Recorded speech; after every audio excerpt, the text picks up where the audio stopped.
Hello everyone, কেমন আছো সবাই? আজ আমি এসেছি ক্যাডবেরি ওয়ার্ল্ড পার্ট 2 ব্লগ নিয়ে।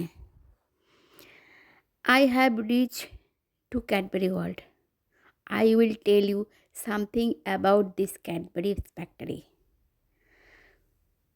এই ক্যাডবেরি ওয়ার্ল্ড 1824 সালে ওপেন করা হয়েছিল। জন ক্যাডবেরি এটা ওপেন করেছিল বার্মিংহামে। এখানে টি, কফি, চকলেট সেল করা হতো।